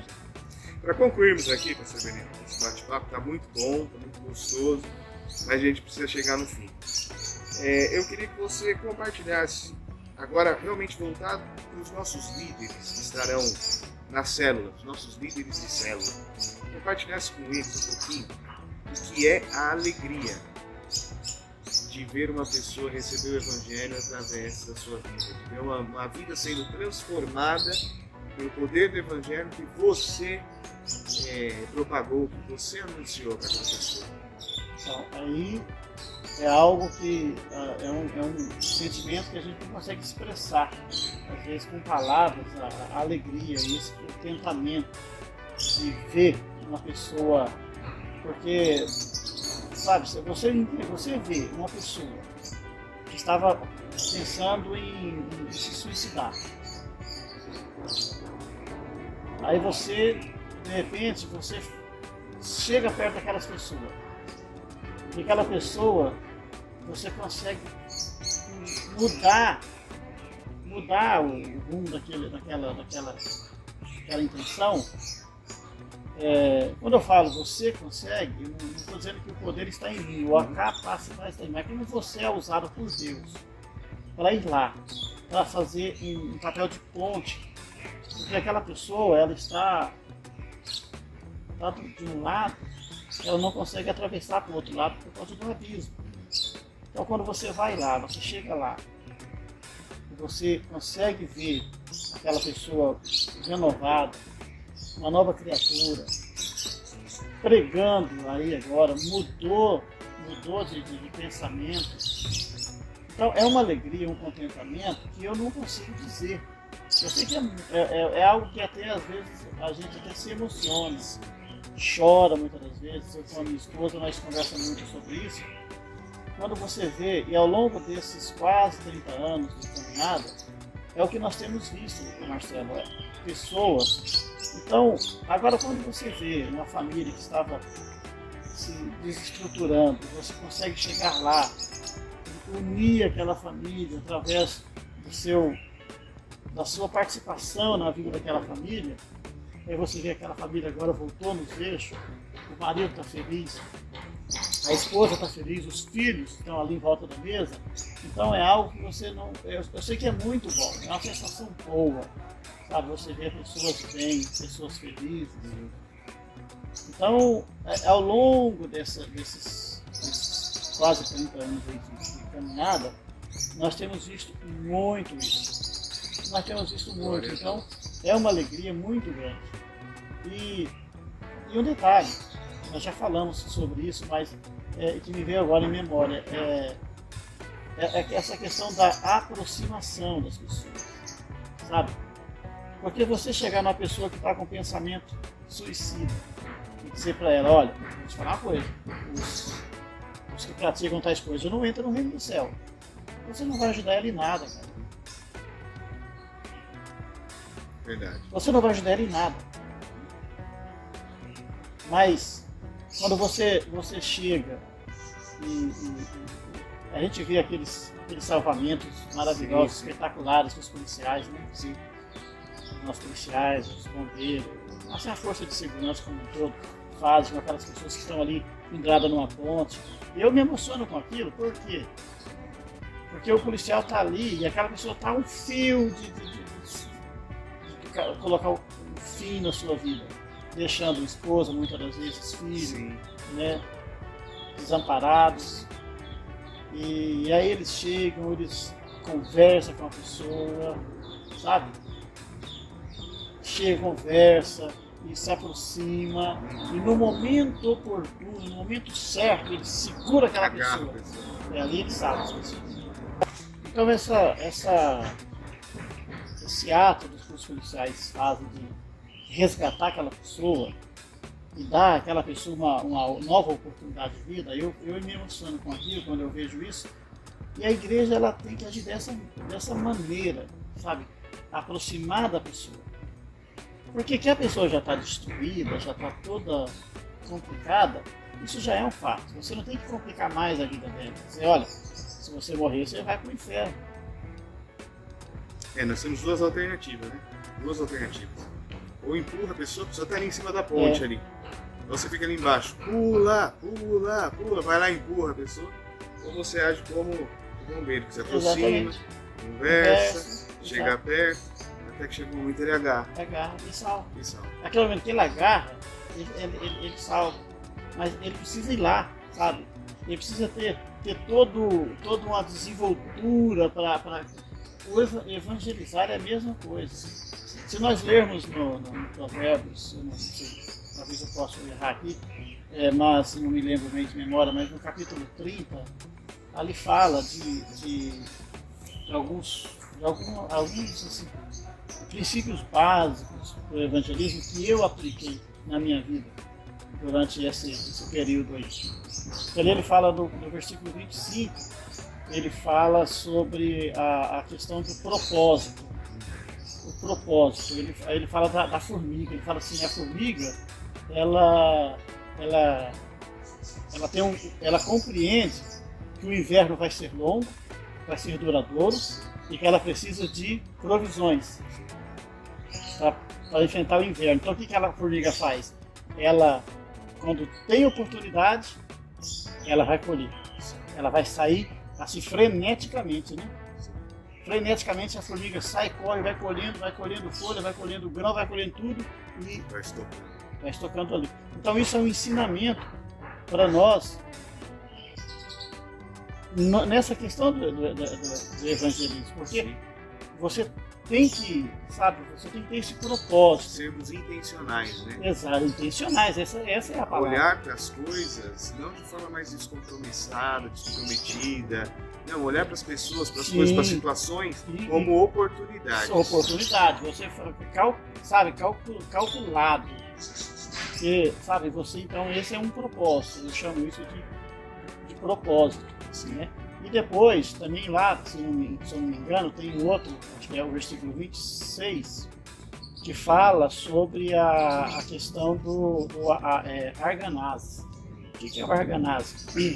Porque ali o provérbio está falando de algumas criaturas, e ele fala de criaturas minúsculas, fala assim, são não os menores, mas são criaturas minúsculas, mas são mais sábios do que os sábios. Aí ele dá exemplo da formiga, né, que é intencional, sabe o que está fazendo.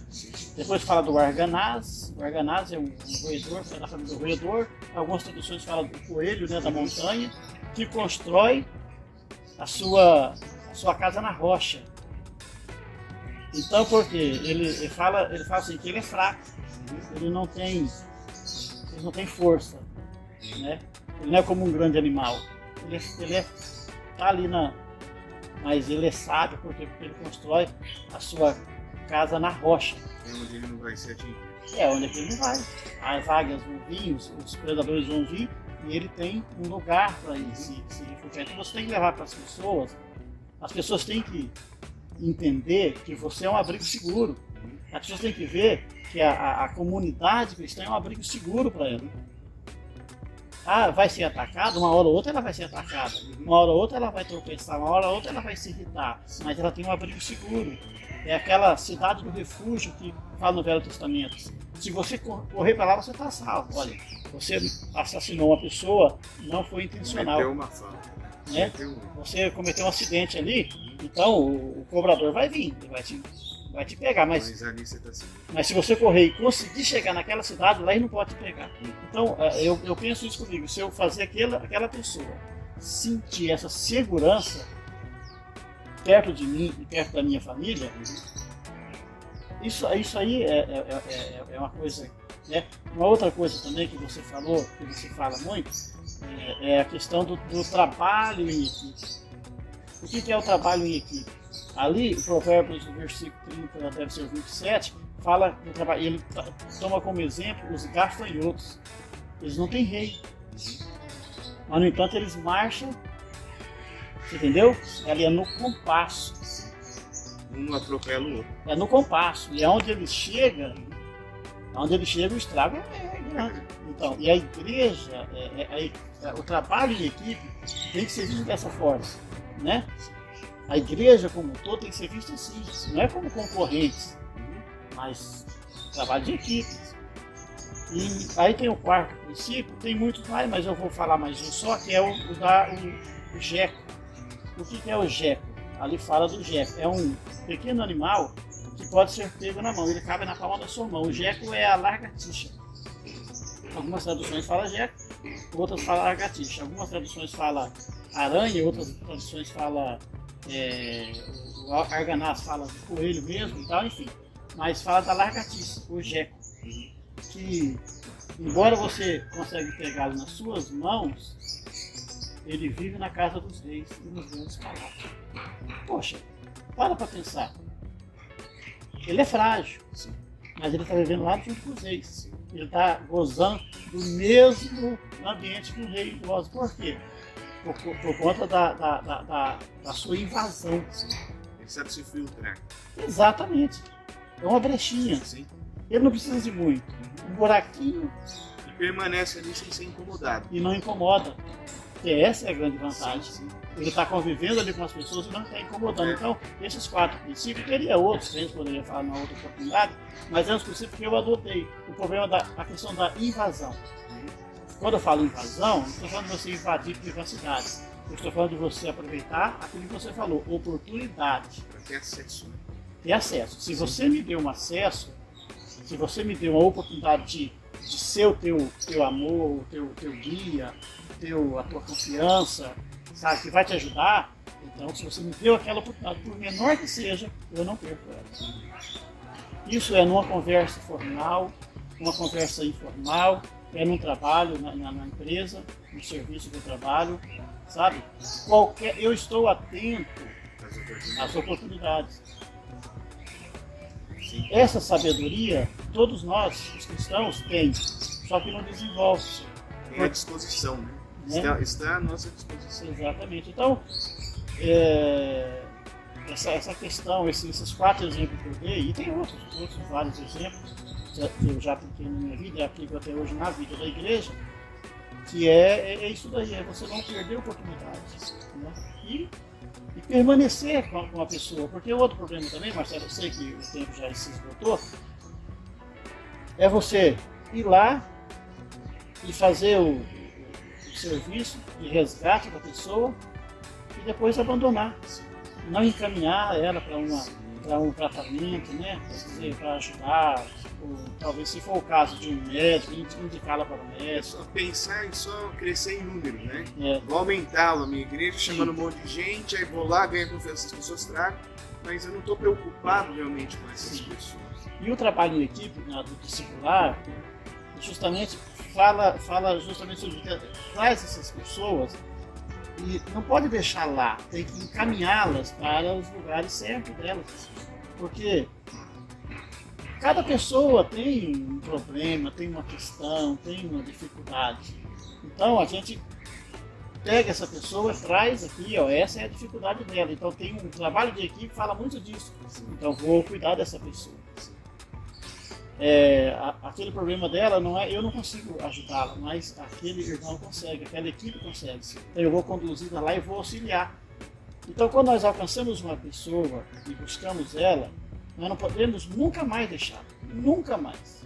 É um trabalho, lembra, você falou no começo, é um trabalho de uma vida. Aquele que põe a mão do arado e olha para trás não é digno, não é merecedor, disse Jesus. Então você salvou aquela pessoa, você salvou não, às vezes eu me pronunciei errado. Você foi um condutor, você foi uma ponte para ajudar aquela pessoa, ótimo. Agora você vai caminhar com ela para o restante da sua vida, junto com ela, juntinho com ela. Então, permanecer, né? Lembra que nós falamos de permanecer na verdade? Não é conhecer a verdade, é permanecer na verdade. Então não é fazer ela conhecer a verdade, é ajudar ela a permanecer na verdade, a vida toda. Porque só conhecer a verdade não ajuda ninguém. Eu vejo, né, o pronunciamento do presidente, ele sempre fala, e está certo, ele fala, e conhecereis a verdade vos libertará. Ele está certo, mas se ele não permanecer nessa verdade, nada vai adiantar para ele. Porque não é só conhecer a verdade, não é só saber o que é certo, é permanecer naquilo que é certo. Né? Bem, a gente teve essa manhã aqui, esse bate-papo gostoso. Queremos compartilhar esse bate-papo com o pessoal da nossa comunidade, da comunidade de Integração Palavra Viva. Então, vamos disponibilizar esse vídeo para que o pessoal do Projeto Pedras Vivas, do Projeto Discipular, assista, mas também para os demais irmãos da igreja. Eu acho que as coisas que foram compartilhadas aqui são ensinamentos muito importantes e que nós precisamos absorver, nós precisamos aplicar nas nossas vidas e nós veremos avanços e uma diferença muito grande nas nossas próprias vidas individuais se nós aplicarmos esses princípios, essas coisas que nós compartilhamos aqui. Quero deixar para o pessoal que vai começar a fazer esse trabalho aí nesse final de semana a nossa oração, nosso pedido a Deus para que Deus nos fortaleça em fé, dê a vocês a ousadia que vocês necessitam, a sabedoria, isso é muito importante, a sabedoria para aproveitar cada oportunidade e colocar a palavra certa no momento certo, aproveitando essas chaves que muitas vezes Deus nos dá para ter acesso ao coração das pessoas, não desperdiçando, porque essas oportunidades elas podem fazer a diferença na vida de alguém. Com certeza, com certeza. Então, um quebra-cabeça, ele tem que ser montado cada peça no seu lugar. Né? Se você colocar uma peça diferente, você pode até montar, mas não vai dar o acabamento que deveria dar. Então, é uma longa caminhada que nós temos que percorrer, mas uma grande caminhada sempre vai começar com o primeiro passo. Um pouco meio débil, né? Meio manquejando, mas na medida que você vai caminhando sem desistir, que você vai sendo assim resiliente, né? No propósito. Porque se eu fosse, meu Marcelo, desistir de caminhar pelos erros que eu cometi, que não foram poucos, nós não estaríamos aqui hoje com esse bate-papo. E essas centenas de famílias que foram alcançadas através do ministério, meu e da minha esposa, e das pessoas que nos auxiliou, não teriam sido alcançadas. Então esse projeto discipular é um projeto que tem que ser a ambição do líder. Porque evangelizar tem que ser a ambição do líder. Ele tem que querer mesmo aquilo, querer com toda a garra. E iniciar devagar, sendo sempre auxiliado, e vai chegar um momento que você vai falar, poxa, olha para trás e você vê os frutos. E é isso que é satisfatório, os frutos que você tem, os frutos que nós temos, sabe? Quando você encontra uma pessoa e a pessoa fala, olha, você conhece o pastor Benedito? Ah, conheço, lá me batizou, né, como já aconteceu, conheço demais. Então, quer dizer, esse é o propósito, esse é o propósito. Então, eu agradeço essa oportunidade, esse bate-papo aqui, e espero que os frutos não demorem a chegar aí. Que Deus abençoe a vida de todos nós. Amém. Um abraço a todos. Fiquem Deus com Deus. abençoe a todos.